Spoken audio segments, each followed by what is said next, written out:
Ujambo mpenzi mtazamaji, leo naenda kuongea juu ya viongozi ambao wamechaguliwa kanisani au wenye ambao hawajachaguliwa. Nilikuwa naomba kuuliza hivi: tumekuona mwaka huu ukiwa na bidii sana kanisani.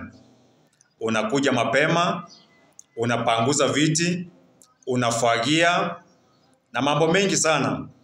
Michango umekuwa ukisaidia wazee, umekuwa ukisaidia akina mama, umekuwa ukisaidia vijana na michango mingi.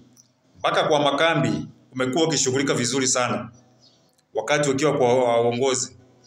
Lakini nilikuwa naomba niulize hivi: hii bidii ambayo tumekuona nayo mwaka huu bado utaendelea kuwa nayo ama imeisha?